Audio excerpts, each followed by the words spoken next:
Welcome to Hindsight Hacking. I'm Corey Carter. And I'm Ron Cool, and you are listening to Hindsight Hacking, where we have talked to hundreds of entrepreneurs hacking their hindsight to give you clearer foresight. And now, as we still bring you the same great, amazing interviews each and every week, we are adding bits and pieces to serve you in such a great way. These bits and pieces are some mindset hacks, visibility hacks, traffic hacks, and more on the Daily Hack. So we want to make sure that you have all the tools and all the resources that you need to gain more visibility and gain more traffic. And obviously, to get more sales. So head over to gethhm.com/toolbox to grab your free resources to get the help you need to get more. And if you're interested, after you collect all those freebies, because they're amazing, hit the link in the show notes and jump on our calendar because we definitely want to help you. Guys, we absolutely love the community that we've created with your guys' help, and we love all the Hindsight Hackers. So jump on in and get on our calendar. So without further ado, what do you say? Let's get to it. What is going on, everybody? Happy Monday. And welcome back to another Daily Hack.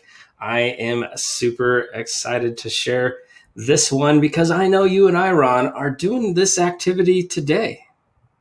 Yep. And that's something that we planned to do, and we're now executing the plan. Yeah. So sales tip number 3, right? We've been talking a lot about everything going on with visibility, followed by traffic, and then sales. And this will conclude our 9-part series of this matter. And last sales tip number 2 is all about purpose-driven prospecting. And so anybody that's in the sales game, they probably already know this. If you have a business, you probably already know this, but just in case, we wanted to make it very, very clear. Sales tip number 3 is follow up. Follow up. The fortune's in the follow-up. Yes. Absolutely. So, Ron, what's a good tactic to execute this? What's a good way to be top of mind on the follow-up aspect? Oh, gosh. You have to understand where that client that you're talking to is looking, right? So if they're on Facebook, follow up on Messenger. Don't follow up and say, what'd you think of this? Blah, blah, blah. Like it's a conversation. Right. So if you haven't built a relationship, you're going to go at them at a salesy type of pitch. And I'm telling you, that is not going to close as well as the relationship closed. Right. If they're on Facebook, connect with them on Facebook. If it's an email, however your client that you've just pitched likes to be communicated to, and you should know this by now because you've built the relationship. That's how you should follow up. If it's a phone call, if it's a text to see how things are going, but don't make it a sales pitch. Just see how things are, connect with them about something. Or if it's on Messenger, it's easy. Hey, I noticed this weekend, saw you were doing this and this and this. That looked fun. And leave it. I wouldn't even talk about sales. Yes. Yeah. So we have already discussed a lot about building that relationship, right? And sales tip number 1 was selling without selling, but you can't sell without selling if you don't build a relationship, right? And you can't, you at the end of the day, when you're following up, as Ron was talking about, the best way to follow up is continue to build that relationship. That's it. If someone buys from you, awesome, right? If they don't buy from you, that's okay. Yeah. This wasn't the right time. No big deal, right? Go get the next person. But you keep asking, you keep following up, you keep moving forward until someone gives you the no. Like that's right. You get the no before you move on, right? Right. Exactly. And it's easier to have the no. Like I'm excited to have the no because then it's one thing off my brain. Yep. Yeah, exactly. And but we won't stop the conversation. We won't stop questioning until we get that no. And we'll continue to assume they're going to move forward with us. Whether they move forward with us today, tomorrow, a week from now, a year from now, until they officially say no, right. We're going to keep asking, right? So it doesn't matter. It's not high pressure. Like, don't be the used car salesman saying you have to decide now. Obviously, some things have urgency, some things don't, right? And we have the next round of our Profits with Podcasts starting on March 1st. So yeah, there's a little urgency to get in this week if you haven't gotten in already. Right. But But it's not an end all be all. It's not the last one ever. So exactly. So the fortunes in the follow-up, and I think one step further is follow up with the relationship, follow up with continuing to build the relationship, follow up with, because you never know where somebody's gonna jump in your value map, right? You never know when they're gonna jump in. And we may be pitching something today for some people, but that might not be where they come into the system. Right. Exactly. And you mentioned value map, which I want to take an episode to talk about. Maybe that's what we talk about this week on our episode. Oh, like later today. We're going to do a second daily hack today for anybody out there that's wanting to check it out. And yeah, so I know this show will be live on iTunes on Tuesday, February 23rd. I don't know what's today. And It's tomorrow. yeah. So Tuesday, February 23rd. Yeah. But I think later today we're going to talk. I love it. Let's go deep into value map.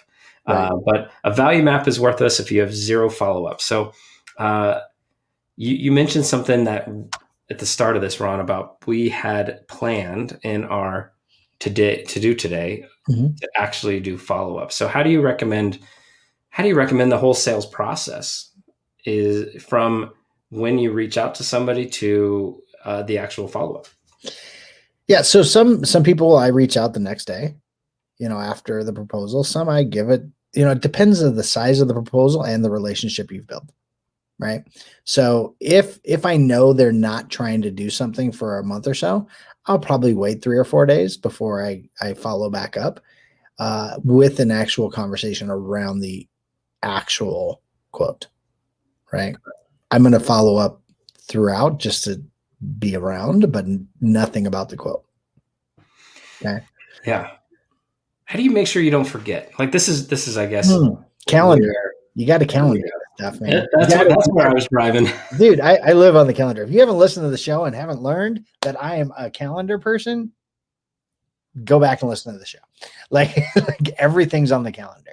Literally, Rachel and I are going to Vegas tomorrow, and we put our to-do list of stuff that we needed to get done yesterday to make sure we were on track to leave. And it was scheduled out because that's just how I run my life. Yes. And so schedule everything. And I want to relate this back to the sales conversation is you should have time in your schedule to do sales tactics. And that's the purpose-driven prospecting, right? Right. Whether it's 30 minutes a day, an hour a day, or 8 hours a day, whatever it is, it's scheduled. And it's that time allotted to reach out to new people for your thing. Right.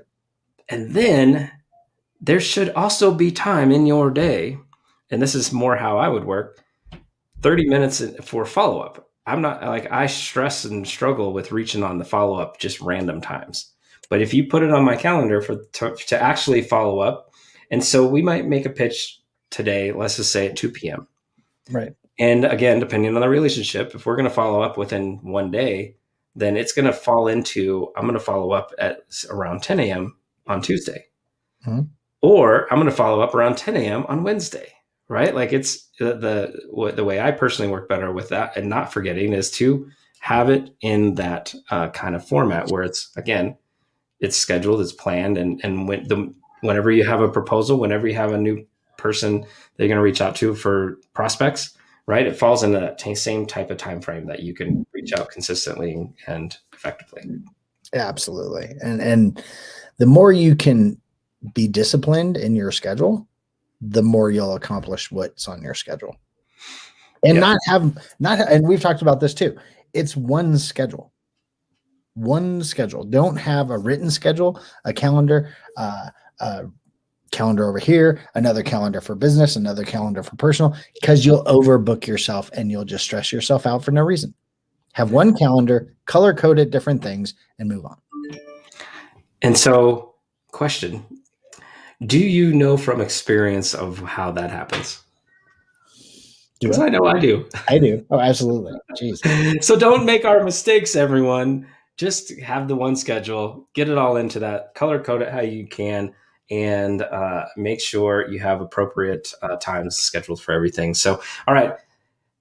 Sales tip number 3, all about the follow-up. And I sure hope everyone got everything that they got a bunch from all of our sales tips and our visibility tips and traffic tips from the last 9 daily hacks. It's been a lot of fun, but stay tuned. The next one's coming up with the value map conversation. Value map. I can't wait to talk about this. This is something we've teased and we've talked about in small little circles, but I think it's going to change how people look at how they do offers.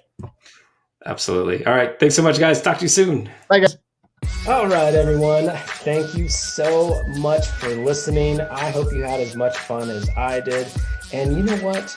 If you're not already a member of our Facebook group, what are you waiting for? Head on over facebook.com/groups/profits with. Guys, we are super excited to have you be a part of our community and help you get more visible, get more traffic, and get more sales. That's right, Ron. And every time someone is in our group, we get to share all the tips, the tricks, and everything that you can get profits with from your summits, your challenges, your workshops, your podcasts, your vodcasts, and so much more. Guys, thanks for being the best part of the Hindsight Hackers.